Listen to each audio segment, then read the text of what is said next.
Hello दोस्तों, स्वागत है आपका नीट लवर यूट्यूब चैनल में। और आज हम पढ़ने जा रहे हैं 12th फिजिक्स के अंदर ओम का नियम। इतने सिंपल तरीके से सिखा दिया जाएगा कि तुम डेफिनेशन से फॉर्मूला सिद्ध कर सकते हो उसका, और फॉर्मूले से ही डेफिनेशन बनाई जाएगी उसकी। आइए पढ़ते हैं।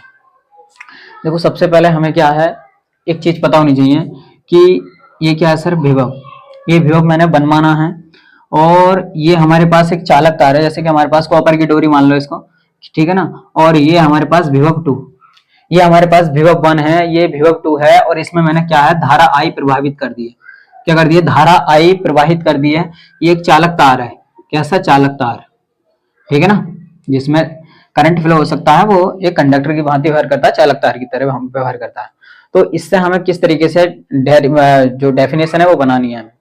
तो हमें लिखना है इस तरीके से इसमें कि किसी चालक तार में प्रवाहित होने वाली धारा, कि किसी चालक तार में प्रवाहित होने वाली धारा उस चालक के दोनों सिरों पर लगने वाले विभव के बीच के अंतर, जो जिसे हम विभवांतर कहते हैं, उसके समानुपाती होती है। ठीक है ना। तो हम इसे ही लिखने जा रहे हैं कि ओम के नियम के अनुसार, ओम के नियम के अनुसार, ओम के नियम के अनुसार कि जब किसी चालक तार में धारा प्रवाहित की जाती है, जब किसी चालक तार में धारा मतलब करंट प्रवाहित की जाती है, जब किसी चालक तार में धारा प्रवाहित की जाती है, तो चालक तार के दोनों सिरों में, तो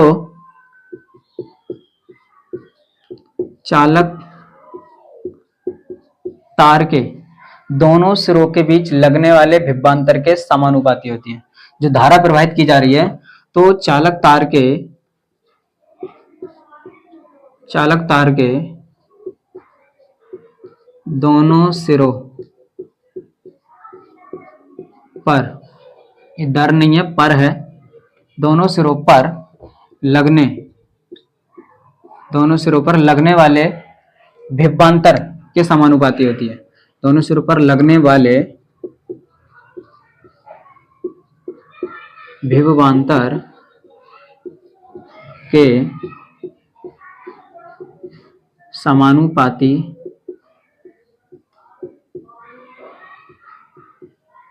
होती है। देखो, जैसे कि हमने बोला ना, क्या समानुपाती होती है? धारा समानुपाती होती है। जैसे हमारे पास ये क्या आई धारा, समानुपाती का चिन्ह होता है ये, ठीक है। और ये हमारे पास है विभवांतर। धारा विभवांतर के समानुपाती है। जैसे मैं समानुपाती का चिन्ह हटाऊंगा यहां से, तो मेरे पास आ जाएगा I बराबर 1/r, और ये B। फिर इस R को मैं इधर भेज दूंगा, और B बराबर मेरे पास आ जाएगा निकल के, ये R इधर गुणा हो जाएगा, तो मेरे पास आ जाएगा जी IR। क्या हो जाएगा? B बराबर IR। और यही क्या है? ओम का नियम। और इसका जो साइन होता है, मतलब ओम, इस तरीके से ओम को डिफाइन करते हैं हम, इस तरीके से ओम को। अच्छा, ये डाउट आया होगा कि देखो, ये तो पता चल गई विभवांतर है सर, ये धारा है, पर ये क्या है? आर क्या है? आर फोर राजू नहीं है, आर फोर होता है हमारा प्रतिरोध। यानी कि आर बराबर होता है रो एल अपॉन में ए। सर ये क्या है? ये है प्रतिरोध। प्रतिरोध के बारे में तुम जानते होगे। प्रतिरोध बोले तो कबाब में हड्डी। प्रतिरोध का मतलब है कबाब में हड्डी। यह है लंबाई तार की, और यह है क्षेत्रफल, मतलब चौड़ाई इंटू ऊंचाई ये। और ये क्या है? प्रतिरोधकता। इसको बोलते हैं हम प्रतिरोधकता। इसका जो कॉन्सेप्ट है वो केमिस्ट्री में भी आता है। यह है प्रतिरोधकता। तो तुम्हें यहां से अगर सीखना चाहते हो तो दो डेफिनेशन सीख जाओगे उस ओम के नियम में। प्रतिरोध को किस तरीके से डिफाइन किया गया है? देखो, प्रतिरोध जो होता है वो लंबाई के समानुपाती और क्षेत्रफल के व्युत्क्रमानुपाती। ये एरिया है, एरिया क्षेत्रफल, इसके व्युत्क्रमानुपाती है। देखो, जब कोई ज्यादा लंबा तार ले लेते हैं तो उसमें प्रतिरोध ज्यादा होता है। मतलब जितना लंबाई का तार होगा उसमें प्रतिरोध उतना ज्यादा होगा, और जितना मोटा तार होता है उसमें प्रतिरोध उतना कम होता है। ठीक है ना। और टेम्परेचर के समानुपाती होता है। अगर तुम ताप बढ़ाओगे तो प्रतिरोध बढ़ता है। तापमान बढ़ाने पर प्रतिरोध क्या होता है? बढ़ता है। क्यों बढ़ता है? क्योंकि तापमान बढ़ाने से, जब लंबाई में तापमान बढ़ाने से जो इलेक्ट्रॉन फ्लो हो रहे हैं उन इलेक्ट्रॉनों के बीच प्रतिकर्षण होता है, एक दूसरे के वो टक्कर मारते हैं, जिसकी वजह से उनमें धारा का फ्लो कम हो जाता है। तो ये हमारा ओम का नियम है।